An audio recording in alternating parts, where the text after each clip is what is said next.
Hello ladies and gentlemen, this is Leadhead here, bringing you my very first LP. At least that's what I'm going to call it, because I don't know what the difference is between a walkthrough and a playthrough and all that stuff. But anyways, I'll be bringing you an LP of Darksiders, probably my favorite action-adventure game that I have played probably in a long time. I picked this game up or I got it in the mail when I had Gamefly at the time. I got this game in the mail and I immediately fell in love with it. I was even hyped for it when it was in the Game Informer magazine that I think it was the prototype one, and it had like a story up top about it. And I immediately fell in love with the game. I mean, you know, it was how often you get to play as a horseman of the apocalypse, you know. In any case, what I'll be doing this is, well, I'll be doing my playthrough, and I'll try and collect as much stuff as I can without doing a whole lot of backtracking. Even though there is some things you have to backtrack for when you get certain items. But for the majority of the game, I'll be relatively quiet during the cinematics, as there are a few, but they're very few and far between. It's mostly just you know, you play the game and then the cinematics come in from time to time to fill in some plot holes. But in any case, let's get started. We'll do a new game. Yeah, sure. We'll do it on normal. No need to stress ourselves. No, we will go without the abyssal armor. So I loved the shit out of this game. I mean, when I had it the first time around, I had my old Xbox, which when I got to a certain point, it wouldn't play anymore, and it would be consistent every time. And I got so pissed, I finally just the Xbox was out of warranty. Oops, cinematics. Since the dawn of time, the armies of heaven and hell have waged an endless war. Drawn to the conflict was the Charred Council, an entity bound by ancient laws to preserve order and balance. It held that any great power, unchecked, threatened the very fabric of the universe. In time, heaven and hell came to honor the Council and its laws, for none were beyond the swift and terrible justice of the Council's enforcers, a fearsome brotherhood known as the Four Horsemen. Amid the turmoil, the first humans emerged. The Council foretold that these weak but cunning creatures would someday be integral to the balance. Thus, a third kingdom was named, the Kingdom of Man. By order of the Council, a truce was forged between heaven and hell. The Great Pact was bound by 7 seals, to be broken at the appointed time, when man's kingdom stood ready for the end war. A battle that would bring balance and determine the ultimate fate of the 3 kingdoms. I love that intro. It's just the artistic style of it. Joe Mads, the way he does things is really cool. And we have our... This was, I think, the trailer for E3 at one point, where you have a demon and angel rolling in the sky fighting each other as the apocalypse begins. Now, I'm not going to be very quiet about this. I'm just going to kind of talk about the game in general. This game, it is very incomplete, I'll admit, and that's what I'm really hyped about with Darksiders 2, is that, you know, if you see any of the videos that the developers talk about, you know, Darksiders 1... You know, then they couldn't put everything they want in that game, so they put everything that they wanted to put in Darksiders 1 and Darksiders 2, which is fine. You know, that game, I'm gonna have so much fun with that game. It's gonna be a blast, and I can't wait to do an LP of it. But yeah, where was I? Oh, so I traded in my old Xbox, and I got into the Xbox I currently have now. And I was finally able to play the game, and I gotta tell you what, I enjoyed it a whole fucking lot. I mean, I just. It was great, and I ended up not keeping the game, unfortunately. And then a couple, I think I bought this last year, I think. Yeah, about a year went by, and I saw it was on the Games on Demand marketplace, and I'm like, you know what? I think I'll get this game. It's like $20, sure, why not? And so here I have it, and I did an LP recently, or not an LP, but I did a playthrough, just because I want to play the game again and just play it again, because once you beat the game, there's not really a whole lot to do behind the scene, or like go back and do. But it is a fun game to play through, because the writing's not the best, but I'm very intrigued by the fiction of this world, and that's what kind of keeps me coming back. You know, playing as War and interacting with the characters, especially one that we'll meet up relatively early. I love when I go talk to this guy. He's just so intriguing to talk to, and there's War, and you know, freaking crater of fire. What the fuck is this guy doing here?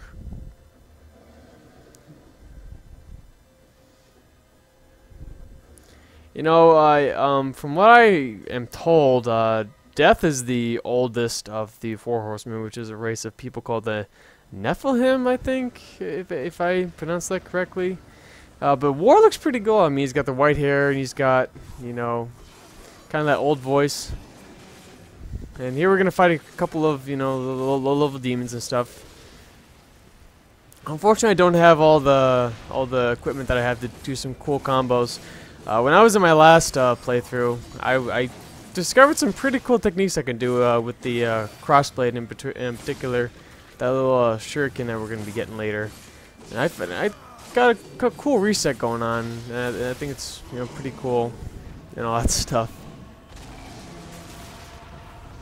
And now we're going to go into chaos form, or something along those lines, where we are immune to damage and we have a big ass sword, and we're just, you know, a big powerhouse, and that demon's gonna get incinerated and all that nonsense.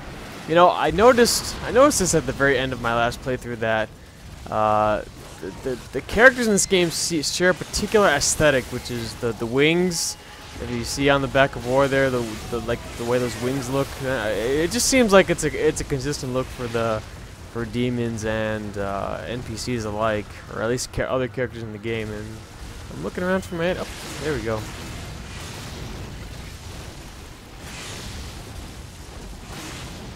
You know, when I first played this game, this was not the beginning I was anticipating. You know, when you think of the apocalypse of horsemen, you think about riding on a horse and just destroying everything. And I was like, oh, man, I guess this is okay.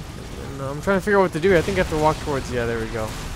I thought I was supposed to fight those angels that flew by me there, and I guess I didn't. I don't know. By the way, there's an achievement you can get here, but I don't feel like doing it, so I'm sorry if you're looking forward to seeing that. And that guy just gets pulled to the ground. Oh, here we go. Now we fight the angels. Oh, boy.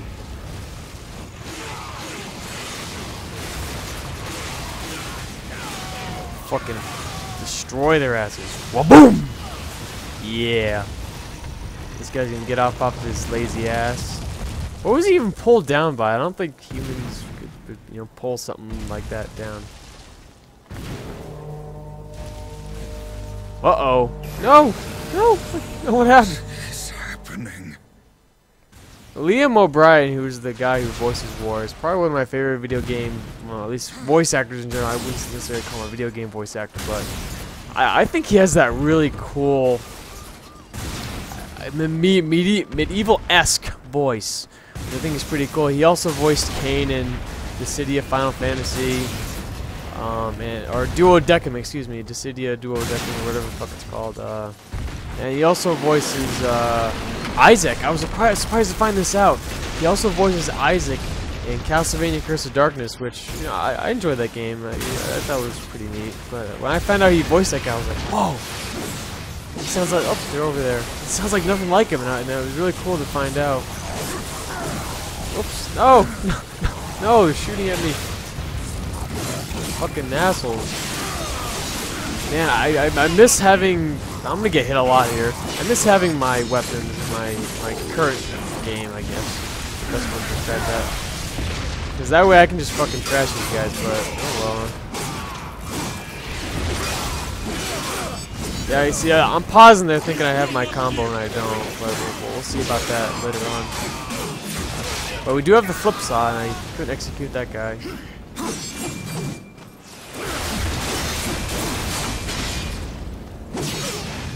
Yeah, I still keep on thinking, like, I want to do these really cool combos, and I can't because I don't have the necessary techniques. And I wanted to cut his wings off.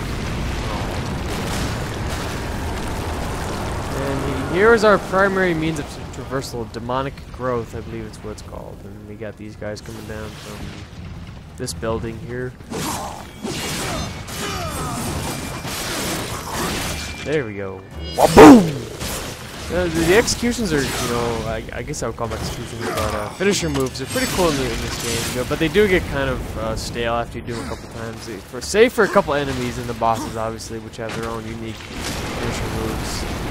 But there's like certain enemies in this game that I'll point out later that, you know, why? I mean, you fight them, some of them, anyways. This guy's gonna get fucking his ass trashed. There's like certain enemies that I love fighting, and then you fight them, and then you know how they have like the same enemy, at least the same polygon. They just have a different aesthetic, and you fight those guys, and they don't show up anymore, and I get really upset because you know, they're fun to fight, and I like their finisher moves. And I'll point out which enemy I'm talking about later. We meet him up fairly early in the game. I'm thinking I have an easier way to. You know what, I think this is the only time in the game that we actually do something like this, where we, like, you know, you're on God of War and you're climbing the walls and you have heartbeats attacking you, whoop, and you're hitting enemies and stuff. I think it's the only time in the game you do that. I believe so. At least in the playthrough I just finished, I didn't do any of this. Besides a couple of frickin' these fucking testicle penises that stick out of the wall and they hit you sometimes and all that nonsense. Come on, buddy. Ooh! Wabam!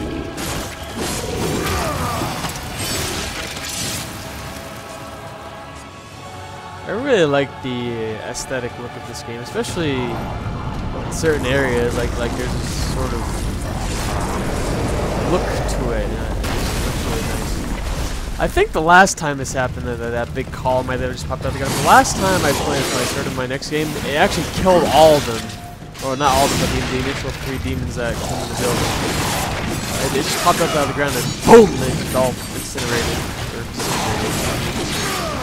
Also, I am very new to what the heck is here? I'm very new to doing, I guess, live commentaries. So if I do sound a little bit choppy, you know, this is a learning process.